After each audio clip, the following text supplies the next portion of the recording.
Con Seguridad Radio, el programa especializado en la protección de los ciudadanos y las organizaciones.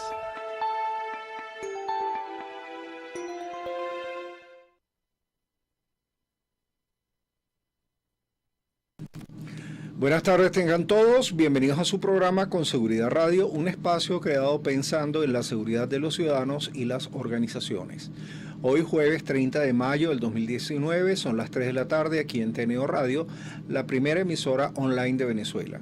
Conéctese a www.tnoradio.com. Agradecemos a su equipo conformado en la dirección general, el señor Rafael Casela, en los controles técnicos Darwin Torres, Ingeniería y Sistemas Antonio Calderón, Coordinación de Sistemas Carolyn Méndez, productora Mónica Pupo, Colegio Nacional de Periodistas número 24467, asistente de producción Rubén Áñez y quien les habla y acompañará por esta hora Alfredo Yuncosa.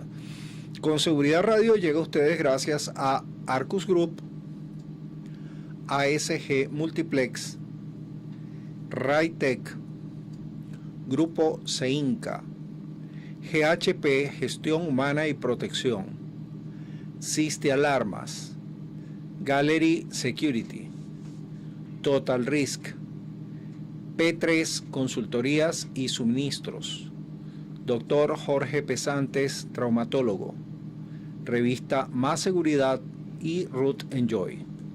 Recuerden nuestras redes sociales en Twitter, @CSeguridadRadio y en nuestro canal en YouTube Con Seguridad Radio.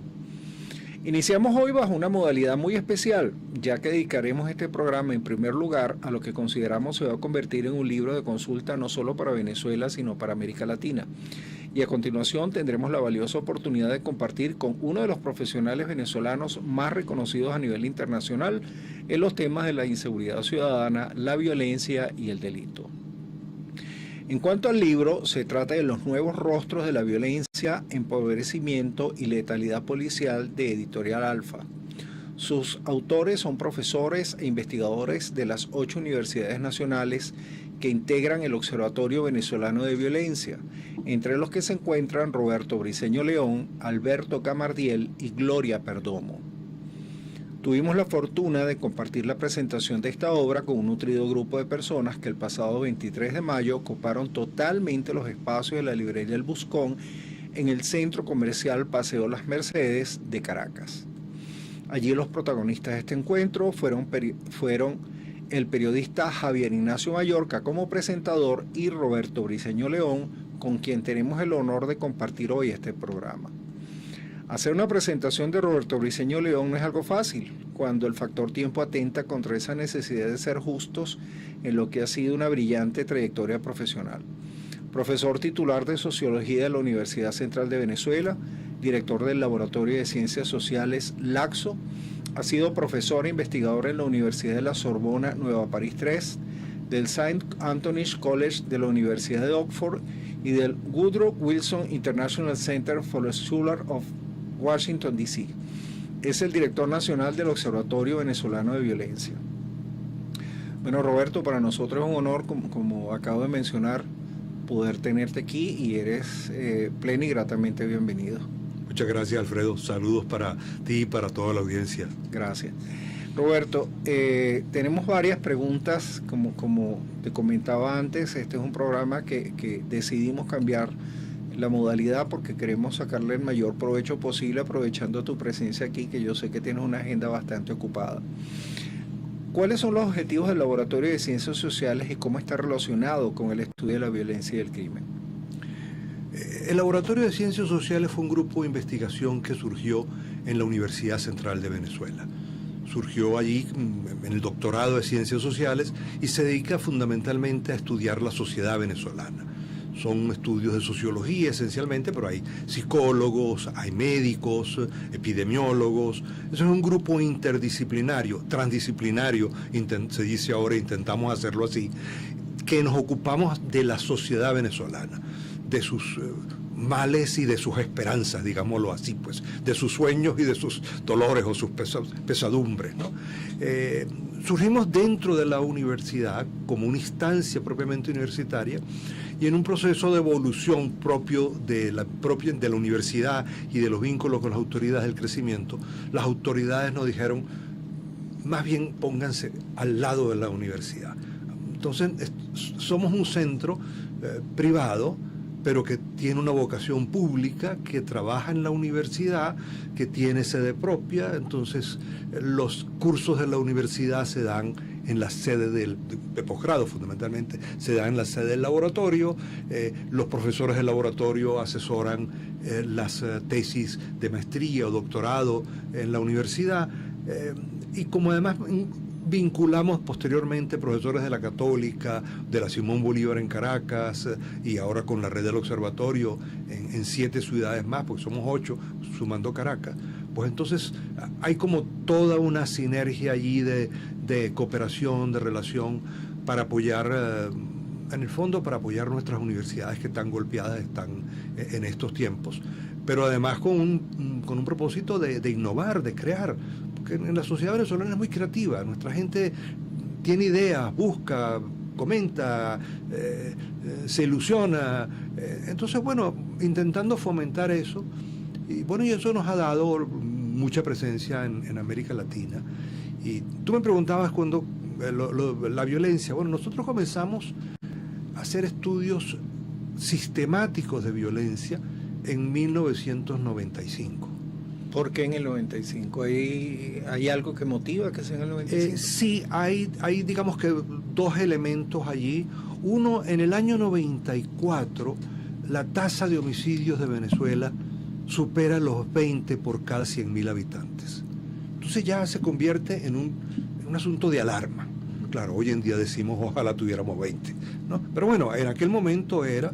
Entonces para América Latina, bueno, de pronto un país que no era violento, surge como una situación nueva de violencia, rara, que no se entendía, y la Organización Panamericana de la Salud empieza a desarrollar todo el área de violencia como un problema de salud pública. Okay. Entonces, en el año 94, la Organización Panamericana de la Salud crea un grupo para estudiar violencia y se encarga de esa unidad en Washington, el doctor... el nombre ahorita. No, ya me acordaré, okay. Porque es un gran... Gustavo Rodrigo Guerrero. Gustavo refiero a otro amigo. Rodrigo Guerrero. Rodrigo Guerrero venía de médico, epidemiólogo, venía de ser rector de la Universidad del Valle de Cali, y pues deja el rectorado y se convierte en alcalde de Cali en los momentos de gran violencia. Y logra desarrollar un programa muy novedoso, creativo, que por cierto es la base de lo que después hace Antanas Mockus en Bogotá. Okay. Toda aquella cosa creativa que hace Antanas Mockus, ¿no? Originalmente la diseña Rodrigo. Entonces Rodrigo se encarga de esto, era un amigo, y viene a Caracas para decir que hay que meter a Venezuela en ese estudio, porque ve ya esa cifra, esa tasa, y nos llama y nos dice, bueno, a nuestro equipo y al laboratorio, me llama y me dice, Roberto, bueno, dedícate a hacer esto. Yo por ese momento trabajaba mucho con enfermedades transmisibles, trabajaba fundamentalmente con enfermedades de Chagas, malaria, los aspectos sociales, ¿no? De eso tengo varios libros, trabajaba para la Organización Panamericana de la Salud en el Comité Asesor de Investigaciones de Violencia y asesoraba los programas en la OMS en Ginebra, pero él me dice, mira, ¿cuántos muertos por malaria hay en Venezuela? ¿Cuántos muertos por malaria hay con Chagas? Bueno, ¿y cuántos muertos hay por la violencia? O sea, realmente, si ustedes lo que quieren es estudiar la sociedad y aportar a la sociedad, tienen que venirse a la violencia. Entonces ahí comenzamos a trabajar desde ese año y ahí hicimos la primera encuesta de violencia, que prácticamente puedo decir que se hizo en Venezuela. La encuesta de victimización, de percepción, de actitudes hacia la violencia. Claro, éramos como al final éramos como unos niños de pecho alrededor de lo que en ese momento sucedía en El Salvador, en Colombia. Más bien eran motivos medio de risa a veces de por qué nos incorporamos y por qué estábamos en esto, porque era un estudio comparativo. Ese fue un estudio que se hizo en 8 ciudades, capitales, se hizo muy violenta en Río de Janeiro, ¿no? También se hizo en Santiago de Chile, que era al contrario, que no tenía, en San José de Costa Rica, pero en San Salvador, es decir, había como diversidad. Después entró Ciudad de México. Entonces teníamos un estudio internacional y ahí entramos nosotros a cooperar y desde ahí arrancamos entonces con nuestras investigaciones de violencia. Bueno, qué bueno que esa iniciativa no solo se dio, sino que se mantiene y que está dando aportes importantísimos, no solamente a Venezuela, sino a América Latina. Pero sé que están haciendo un trabajo muy interesante, muy valioso desde hace varios años y que se ha vuelto referencia, que es el del Observatorio Venezolano de Violencia. Para aquellos que no conocen el observatorio, ¿pudieras darnos algunas referencias sobre sus actividades, su misión? Con todo gusto. El Observatorio Venezolano de Violencia surge en el año 2004-2005. ¿Qué somos? Nosotros somos 8 centros de investigación de 8 universidades, públicas y privadas, que estamos en 8 estados del país, en 8 zonas, y que estamos buscando crecer. Esos son los planes que hay. Pero por ahorita estamos allí, en estos estados. Y alguien diría, bueno, pero ¿por qué es necesario un observatorio? ¿Por qué surge esto? Nosotros teníamos ese grupo que te venía hablando de investigación y ya lo teníamos en el país. Pero en el año 2004, cuando vamos a buscar los datos en el Ministerio y en Prevención del Delito del año 2003, bueno, nos los dan, todo muy bien, funciona, pero a lo largo del año nos siguen dando informaciones. Comienza el año 2005, donde tienen que dar los daños del 2004 y no dan informaciones, no lo pueden dar. Pasan los meses del 2005 y ya se veía muy clara la intención de no hacerlo. En aquel momento cerraron la oficina de prensa del 6CPC, aquel saloncito donde tenían, y entonces, bueno, ahí decidimos que teníamos que construir algo, que desde las universidades teníamos que generar información que fuera veraz, confiable, y que era la manera que teníamos para romper con el silencio informativo, la censura que se nos quería imponer.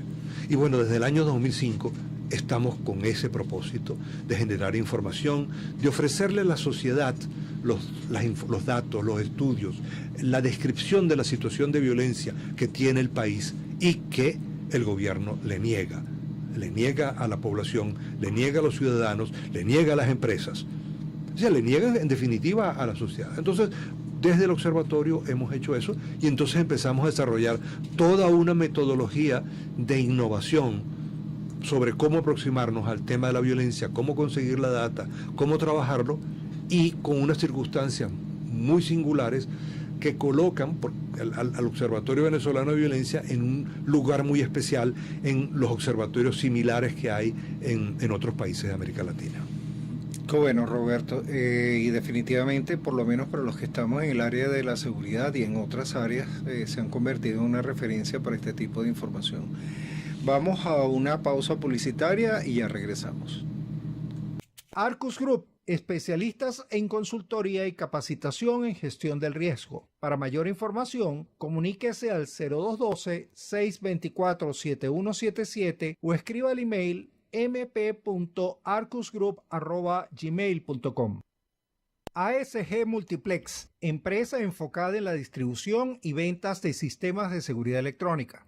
Ofrecen a empresas las mejores y actualizadas marcas en las líneas de identificación biométrica, control de acceso y videovigilancia. Se caracteriza por altos estándares de calidad para los más variados sectores industriales, comerciales y de servicios. Visite su página web www.asgmultiplex.com. Contáctelos al 0212-272-3479 y 235-7869. Raytec, servicios y suministros en tecnología de la seguridad. Para mayor información, escríbales al email servraytec@gmail.com. Grupo CEINCA, su aliado en seguridad y salud laboral.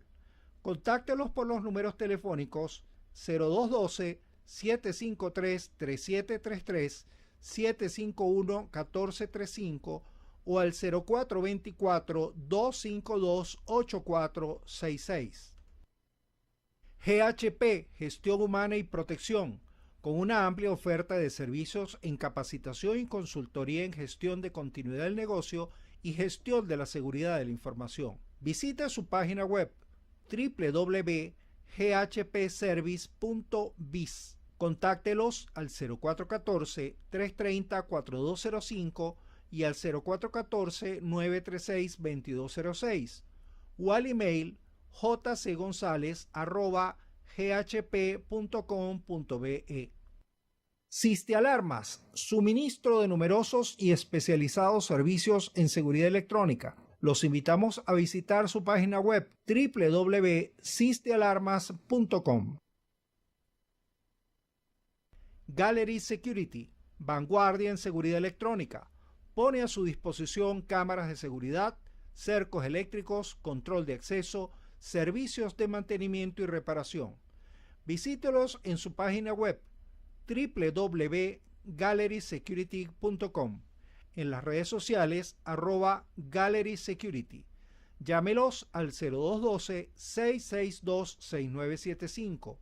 Cuando estar protegidos es prioridad, Gallery Security es la solución.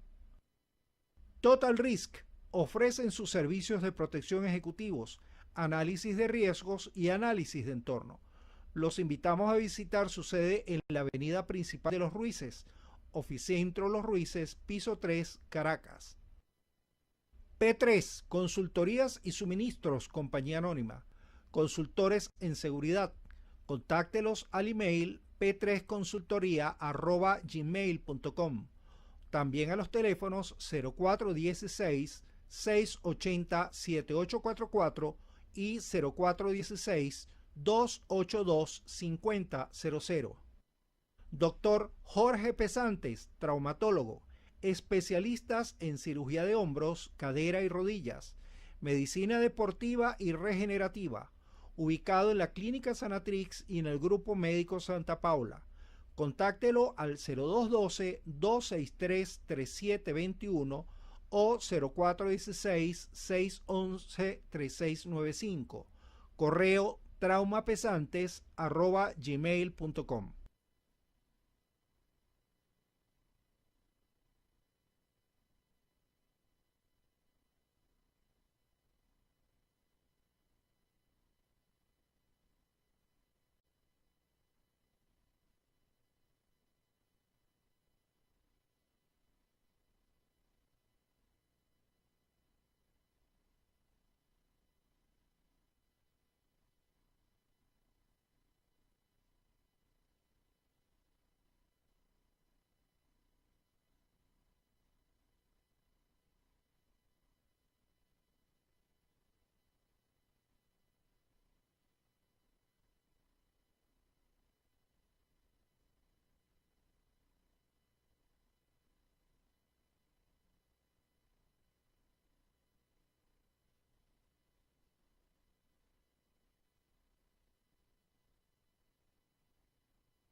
Regresamos con nuestro invitado especial, Roberto Briceño León. Roberto, ¿dónde nace la necesidad de escribir Los Nuevos Rostros de la Violencia?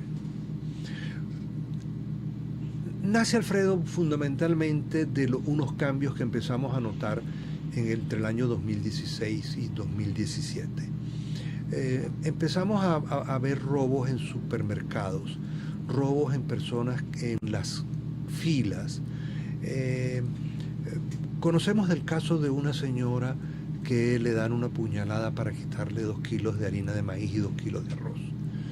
Y cuando se ve el caso y uno empieza a observar, bueno, es un individuo que es un delincuente, pero que empieza a robar ya por comida. Y por el otro lado empezamos a encontrar muchos jóvenes que empiezan, o adultos mayores, que empiezan a hacer hurtos y no son delincuentes, ¿no? O sea, ya ahí empezamos a ver algo que marca, nos llama la atención. Decimos, aquí hay un fenómeno distinto. Luego En un trabajo de uno de nuestros equipos, en un barrio, se empieza a notar que la banda del lugar estaba atrayendo a los niños, ya ni siquiera adolescentes, 10, 11 años, ¿no? Y los empiezan a llevar a las reuniones de la banda y se empiezan a incorporar a la banda ofreciéndoles comida, ofreciéndoles refrescos. Entonces ahí decimos, aquí hay un patrón, aquí está cambiando el patrón del delito en el país y está cambiando lo que ha sido la interpretación que hemos tenido de esto. Por el otro lado, empiezan a subir las cifras de lo que son las víctimas por resistencia a la autoridad. Y empiezan a aparecer, incluso en los archivos oficiales, ya claramente catalogados como cadáveres, como víctimas. Decimos, bueno, sube y sigue subiendo a partir del 2015 con las OLP. Entonces las OLP marcan algo, pero no dice, bueno, aquí ya es un elemento puntual, tiene que ver con las elecciones parlamentarias que eran en diciembre del 2015, el gobierno quiere recuperar un poquito de prestigio, pero cuando vemos que eso se sostiene en el 2016, bueno, vemos que el asunto es mucho más grave, que continúa. Bueno, y continúa. Y ahorita en 2019 continúa. O sea, nosotros estamos en un promedio entre 18 y 19 personas fallecidas cada día, muertas a manos de la policía y que son catalogadas como resistencia a la autoridad. O sea, Entonces, dijimos, hay que ver cómo podemos interpretar las condiciones de inseguridad y de violencia que surgen en una crisis económica y en el empobrecimiento. Porque lo paradójico de Venezuela, en términos de América Latina y que confronta con todas las teorías criminológicas que dominaban para ese momento, es que Venezuela empieza a tener el incremento fuerte de los homicidios en el año 2000 al mismo tiempo que subía el ingreso. Subía muchísimo el ingreso del país y subían los homicidios. Y al mismo tiempo había un gobierno que decía que distribuía esa riqueza. Es decir, que no era una riqueza que quedaba en manos de unos pocos. Bueno, aunque hoy en día sabemos que unos pocos agarraron mucho más. Sí, pero en ese momento la imagen era otra. La imagen era otra. Bueno, y efectivamente en el país se distribuía, pues, ¿no? O sea, uno veía, la gente estaba, la línea blanca, regalaban cosas, los productos, se importaba alimentos y subsidiados y era muy bueno. Entonces, nuestra interpretación había sido, bueno, aquí hay un incremento muy particular de destrucción de la institucionalidad porque no puede ser atribuido a la pobreza y a la desigualdad. Y eso lo atribuían las teorías marxistas, los criminólogos marxistas de América Latina, pero paradójicamente también lo atribuyó el Banco Mundial y el Banco Interamericano de Desarrollo. Estaban como muy en la idea que tenían que ver con la pobreza y la desigualdad. Pero Venezuela era la refutación de esa teoría. Y nosotros trabajamos en refutar esa teoría con Venezuela. Pero llega en otro momento en que la situación cambia. Y entonces nosotros empezamos a tener, bueno, el empobrecimiento radical, brutal, y empezamos a notar cómo la violencia y la inseguridad se asocia no tanto con la pobreza como con el empobrecimiento. Y por eso es que utilizamos esa idea, ¿no? Es decir, las personas que se van empobreciendo y que empiezan a tener un conflicto mayor, ¿no? Porque los que eran pobres ya de siempre eran pobres y estaban acostumbrados a esa vida. Pero el que se empobrece más entra en un conflicto y entonces puede pasar a cometer delitos. Y empezamos a notar que además hay la aparición de lo que llamamos el delito amateur, que es el delito no profesional, los delitos de robo, de hurto, que cometen individuos que no son profesionales del delito, que no son ladrones profesionales, por así llamarlo, pero que, bueno, ven una oportunidad y lo cometen ante la necesidad y, habría que decir, ante la inmensa impunidad que hay en el país. Por supuesto. Entonces, allí en ese momento es cuando se nos surge la idea, empezamos a trabajar en el estudio, habíamos cerrado una investigación que tenía que ver con ciudades, que salió publicada en el libro Ciudades de Vida y Muerte, ¿no? Que es sobre el pacto social y la institucionalidad. Habíamos concluido esos trabajos y teníamos como con los distintos equipos, y dijimos, bueno, vamos a ver esto que ya empezábamos a notar, pero que ahí lo vemos con mucha más claridad. En el libro se mencionan, al cual le he dado una primera lectura, que sé que van a ser varias, definitivamente ese es un libro que hay que leerlo varias veces. Se mencionan aquellos incidentes donde funcionarios de cuerpos policiales son protagonistas de actividades violentas que rayan en delictivas. Se perdieron las instituciones policiales del país. De ser así, ¿hay posibilidad de recuperación? Y si hay posibilidad, ¿cuál sería la hoja de ruta? Te contesto por lo último, porque me parece que es muy importante en un país que necesita esperanzas y necesita. Yo creo que sí es posible recuperarlo. Creo que sí es posible recuperarlo, y es posible recuperar las instituciones policiales. Se perdieron, en gran medida se perdieron. Pero lo muy sorprendente es la cantidad de gente honesta que sigue estando en los cuerpos policiales. Pero están en minusvalía, están callados, están asustados, porque quienes dominan son los violentos, son los que están vinculados a los colectivos, son los que están vinculados al delito organizado, o sea, los que llevan los grandes negocios. Entonces la gente honesta no tiene voz, no tiene manera de expresarse, más bien se calla, o incluso han sido totalmente desautorizados. Nosotros entrevistamos a funcionarios que habían detenido a miembros de un colectivo, bueno, en flagrancia, con un arma, con los seriales borrados, con todos los elementos. Lo detienen allí, vienen entonces los otros miembros del colectivo, rodean el puesto policial, los empiezan a amenazar, ellos llaman y piden ayuda. Y al final, de más arriba, el mensaje, lo que le dicen es: entréguenlo. Entréguenlo. Bueno, y entonces ellos, bueno, ni modo, lo sueltan, se van, y los tipos se burlan de los policías. ¿Y qué le dicen los policías a uno después? Yo no detengo más a nadie. Claro. ¿Para qué lo voy a detener? Pues me echo un enemigo yo y voy a quedar en esas condiciones. Entonces, sí son recuperables las instituciones, pero eso requiere de un cambio político, requiere de un cambio en la dirección, ¿no? En los que están pautando, los que están dirigiendo, ¿no? Que exalten a los que cumplen, a los honestos, a los que trabajan, porque lamentablemente, y que les ofrezcan condiciones también, mejores condiciones de trabajo. Cuando uno observa las condiciones de trabajo, Alfredo, hoy en día, tú lo sabes, y compartirlo con con tu audiencia.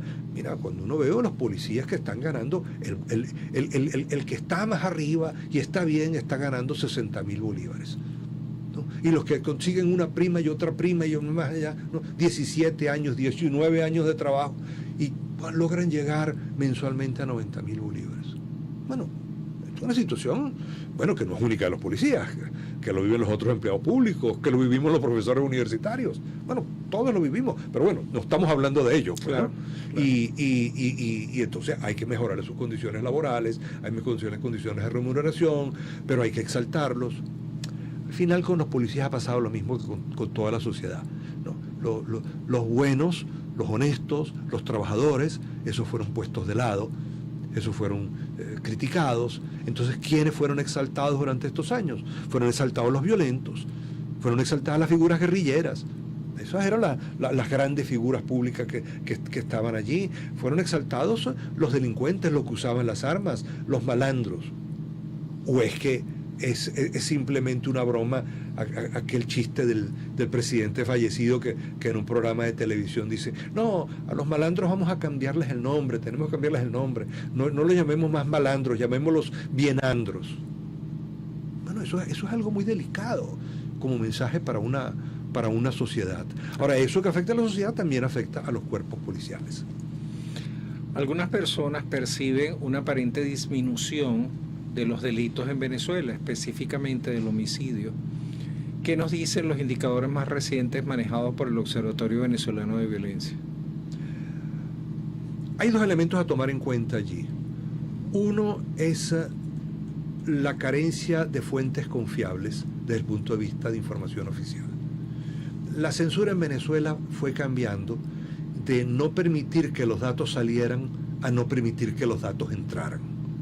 Entonces hay todos unos mecanismos en los cuales el delito en general no se logra saber. En segundo lugar, uno sí puede decir, bueno, hay una disminución en algún tipo de delito, pero en el caso particular de los homicidios, bueno, pudiera haber una disminución, pero también hay que decir que la población ha disminuido notablemente.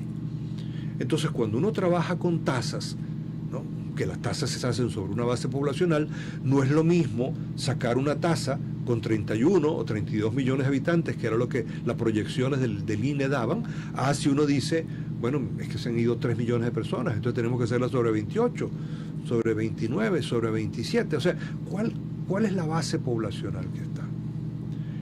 En tercer lugar, yo creo que es importante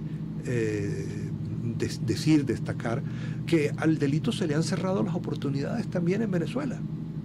O sea, el delincuente, las oportunidades de cometer delitos en el país le han disminuido. No todos, ni para todos, ¿no? Para unos más bien, para los vinculados más bien se les han facilitado. Bueno, pero para el pequeño delincuente, el de calle, ¿no? El que iba a robar y que robaba un autobús, una buseta para sacar, bueno, ya no haya ¿qué dinero le va a robar a la gente? ¿Qué le va a robar a la gente? Si ya no tienen dinero, que ellos no llevan nada. Los que cometían secuestro express, ¿no? Sí, bueno, el paseo millonario, ¿recuerdas? Claro. Entonces, bueno, el paseo millonario, bueno, vas a agarrar a una persona, la vas a secuestrar y la vas a llevar a los cajeros automáticos para que saquen. Eso sería el paseo de la tristeza hoy en día. Bueno, exactamente. No tienes que sacar, igual que vas a sacar 3.000 bolívares. Entonces, sí hay un cambio en los perfiles, y eso forma parte también de la idea de los nuevos rostros, porque han ido cambiando. Entonces, en particular con los homicidios, ha existido también emigración de delincuentes y emigración de homicidas. Bueno, porque el negocio en el país, el negocio turbio de ellos, el negocio ilegal, pues se ha perdido, no tienen cómo, entonces se han ido del país, no están, se han mudado a otras áreas, se fueron muchos hacia la zona a trabajar con las bandas en las fronteras o en el sur del país. Es decir, han habido cambios allí. La pregunta que uno se hace es, bueno, si uno ve estos indicadores, ¿es que acaso el país está mejor? ¿Es que acaso uno puede decir que es un país más seguro y que la gente anda más segura? No es así. No, la gente se repliega, no sale, tiene temor. Es decir, que no podemos pensar que ha habido, o es que puede uno decir, es que esto es el resultado de una política oficial. Bueno, la única política oficial, y aparentemente es lo que el gobierno en momentos quiere ofrecer o quiere vender, es decir, esto es el resultado de las OLP, es el resultado de de nuestras acciones, porque al final hay menos homicidios, porque habrían menos homicidas en el país, porque fueron exterminados, eliminados. Bueno, eso es diríamos una alegría muy transitoria, porque los que trabajamos en seguridad sabemos que el punto es dar unas respuestas mucho más completas, porque tú sacas a un actor, pero si el nicho del delito queda ahí, la oportunidad del delito, otro vendrá a ocupar ese lugar, ¿no? Así es. Así es.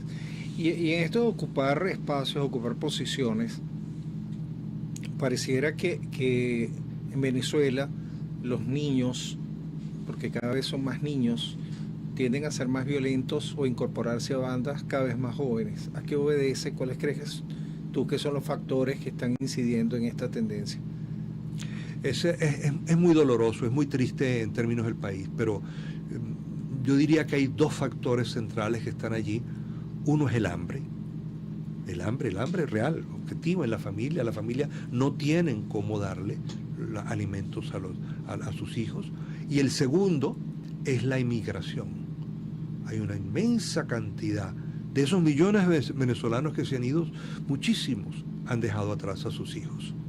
No porque quisieran, sino porque, bueno, saben que es un muy riesgo, que no tienen que instalarse primero, entonces logran mientras consiguen para mandar dinero, pero en medio de eso dejan los niños atrás, y dejarlos en la casa. ¿Con quién los dejan? Los dejan con un vecino, los dejan con los abuelos, lo dejan con una tía. Al final quedan, pero la estructura familiar de autoridad, de control de esos niños, bueno, entra, además del impacto del niño, que bueno, le cuesta entender cómo es eso que los padres se le fueron, porque muchas veces son los dos que se marchan, ¿no? Entonces, los niños están mucho más expuestos. Si le añadimos un tercer factor, que es que no van a la escuela, la deserción escolar en el país ha sido inmensa. Es que no hay profesores, la infraestructura educativa está por el piso, no hay plan de incentivo de alimentación escolar como lo había hace años. Así es. Y cuando no se va la luz, y entonces suspenden las clases, o no hay agua en el colegio, ¿no? Como no hemos tenido agua en la Universidad Simón Bolívar por semanas de semana. Entonces, bueno, no puedes tener actividades. Entonces, el niño, el joven, queda en la calle, queda expuesto a todo. Entonces, ahí las bandas han empezado a traerlos, a incorporarlos, los utilizan para cometer delitos o para actuar como cantadores de zona, los empiezan a incorporar. Y son niños entonces que han crecido en la violencia. Son niños que han visto en su barrio matar a sus hermanos mayores o a los amigos de sus hermanos. O sea, han visto sistemáticamente una violencia.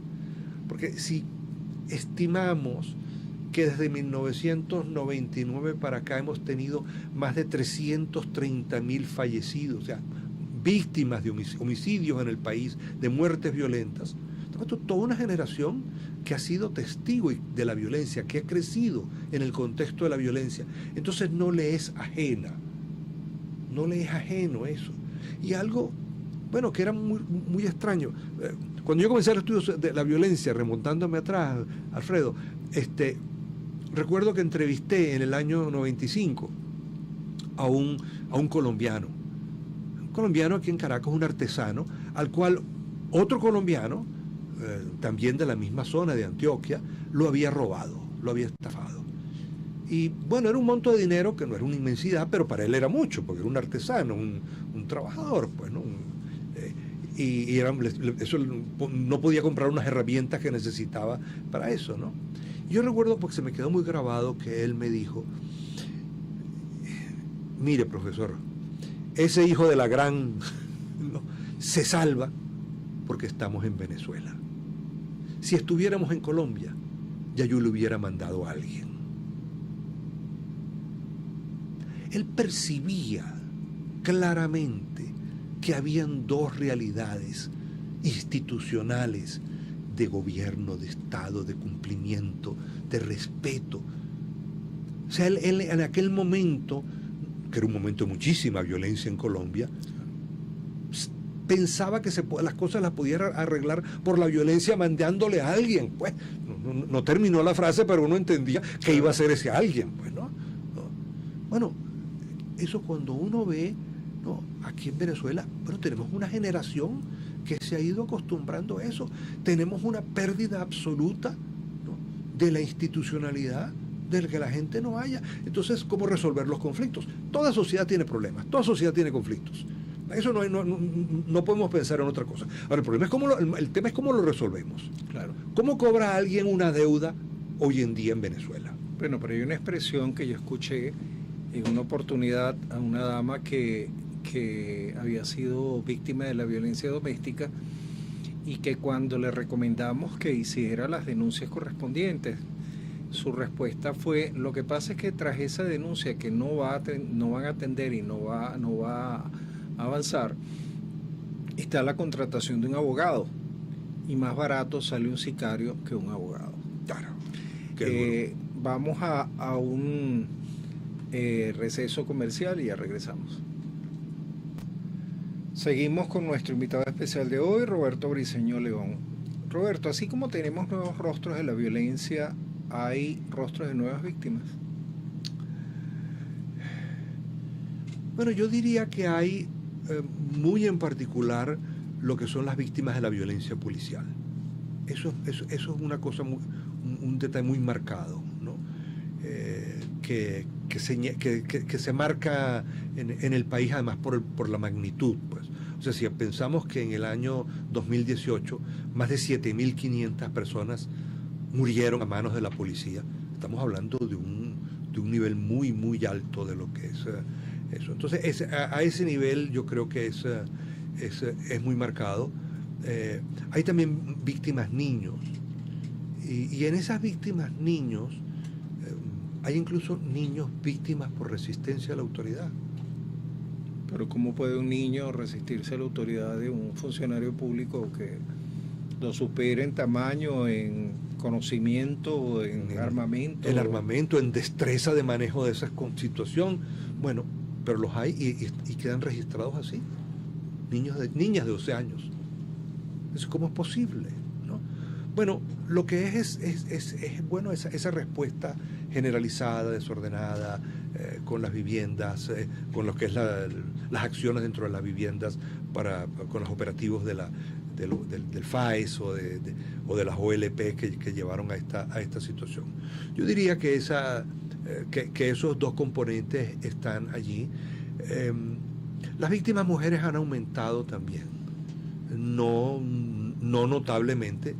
La mayoría de la victimización de homicidios, por ejemplo, sigue siendo fundamentalmente de hombres, pero uno nota también que hay un incremento en las víctimas mujeres, porque quedan más expuestas, porque salen más, porque están trabajando, o también porque están más involucradas con el delito, con las bandas. En Brasil ha sido un caso muy particular en América Latina en cuanto a estas políticas de alto nivel represivo para combatir crimen y violencia, aunque la semana pasada estaba leyendo que ya habían algunas protestas por parte de algunos ciudadanos sobre esas consecuencias de estas políticas represivas por parte de organismos de seguridad allá. Pero en un principio tuvo un apoyo, un presunto apoyo popular bien importante. ¿Cuál es tu opinión en cuanto a las consecuencias de este tipo de políticas? Un poco lo que has mencionado del FAES en cuanto a la experiencia venezolana. Habría que diferenciar en lo que fueron las políticas en Brasil, porque en Brasil en los años han existido políticas distintas. Hubo un tiempo en que, por ejemplo, habían algo muy similar a lo que serían la FAES y Resistencia a la Autoridad, que llamaban premio a bravura, en la cual, bueno, los policías le daban un premio porque mataran a los delincuentes. Bueno, eso cambió y se generó una política distinta, donde se le daban premios a los policías que se le encargaban de una determinada zona si no se cometían delitos. Es decir, el policía no tenía que buscar agredir o atacar al delincuente, sino evitar que estuviera el delincuente por allí. Eso fue modificando. Las operaciones que se hicieron en las favelas no eran exactamente lo que sería esta política. Porque esta política mano dura, que fue muy marcada, sobre todo en Centroamérica, lo que se encuentra es que no da resultados, esos resultados no se pueden sostener en el tiempo, ¿no? O sea, hay que buscar un abordaje distinto, porque al fin y al cabo la pregunta que uno se hace desde el punto de vista de una política criminológica, de una política de sociedad al final, es: ¿lo que yo estoy haciendo contribuye a pacificar la sociedad o a hacerla más violenta? Porque si yo, para combatir la violenta, hago la sociedad más violenta, no estoy logrando nada. Más caro una cosa. Exactamente. Entonces hay que hacerse una pregunta distinta. ¿Significa eso que no tiene que haber represión? No, al contrario, tiene que haber represión, y es muy importante, pero esa represión tiene que estar enmarcada en que lo que se va a fomentar es mayor respeto a la ley y no mayor irrespeto a la ley. Porque si los policías irrespetan la ley, ¿cómo le van a enseñar a los demás que respeten la ley? Hay como una paradoja fina allí que hay que hilarla. Las protestas en Brasil recientes tienen un componente de orden político muy particular, que tiene que ver con la situación de los partidos políticos y de la izquierda brasileña, fundamentalmente la que ha estado vinculada al PT o alguna que ha estado eso, que busca sacarle punta a esto frente a una política de respuesta mucho más clara que está intentando dar Bolsonaro. Yo creo que uno tiene que evitar allí los extremos y los extremismos, ¿no? Los fundamentalismos. De alguna manera lo que hay que buscar es generar respuestas múltiples, activas, con un componente de represión, pero con un componente de prevención. Fíjate que los policías, en Brasil, los policías que dejaban en las favelas, porque a diferencia de las OLP en Venezuela, que entran y a las 2 horas o 6 horas se van, en Brasil entraban y se quedaban. En Medellín entraron y se quedaron. Ahora, los policías que se quedaban tenían un entrenamiento especial y distinto. Porque tú entrabas con una fuerza especial de choque, de enfrentar, pero luego después necesitabas un policía comunitario. Claro. que supiera relacionarse. Entonces hay que buscar, hay que ser creativo en esto, teniendo siempre como mente que el propósito es, bueno, pacificar la sociedad, reforzar la norma, reforzar una vida social regida por acuerdos, por normas, y no por la fuerza, no por la arbitrariedad, no por el medalaganismo.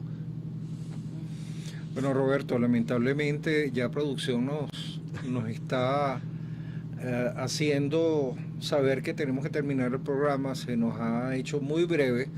Esperamos poder tenerte nuevamente con nosotros y quisiéramos despedirnos pidiéndote cuál es tu visión del futuro inmediato del país, muy brevemente por cuestiones de tiempo, pero ¿cuál es tu visión de futuro? Es una visión con esperanza. Es una visión con esperanza que no quiere decir que vea las cosas facilitas. No, vamos a tener momentos difíciles, pero yo creo que es posible superar esto. Yo creo que es posible reducir las tasas de homicidios a la mitad de una manera pronta, cercana, porque en Venezuela se ha ido tan bajo, la destrucción ha sido tan grande que tenemos muchas posibilidades de construir. De alguna manera, en seguridad, como lo sostengo frente a nuestras universidades, ¿no?, frente a la ciencia, la destrucción fue tan grande, ¿no? Es como un campo que se quemó, y en el campo quemado es posible tener una nueva siembra. Y yo creo que ese es el futuro de Venezuela. Tenemos posibilidades de una construcción, de un inmenso potencial económico, de un progreso, de un rebote, de un esfuerzo por traer gente que regresará de otros países, que se fueron y que regresarán, la contribución nuestra, que podemos surgir de una forma distinta, ya como no un Estado petrolero, rentista, sino como un Estado productor, creativo, generando bienestar, con mucha solidaridad social, con mucha compasión por los otros, pero al mismo tiempo con mucho premio de la honestidad, del trabajo y del esfuerzo. Bueno, muchísimas gracias. Roberto, esta es tu casa. Esperamos tenerte nuevamente. Y hemos llegado al final del programa Con Seguridad Radio, el cual llega a ustedes gracias a Arcus Group, ASG Multiplex, Raytec, Grupo CEINCA, GHP Gestión Humana y Protección, Siste Alarmas, Gallery Security, Total Risk, P3 Consultorías y Suministros, Dr. Jorge Pesantes, traumatólogo, revista Más Seguridad y Ruta Enjoy. Me despido agradeciendo su enlace a Con Seguridad Radio por medio de la señal de TNO Radio. Recuerda, si te perdiste el programa, lo podrás volver a ver por nuestro canal de YouTube Con Seguridad Radio. A continuación, a las 4 de la tarde, viene el programa El Reporte del Tránsito, La Máquina, al cual recomendamos ampliamente accedan ustedes a él por su canal. Que tengan buenas tardes y hasta luego.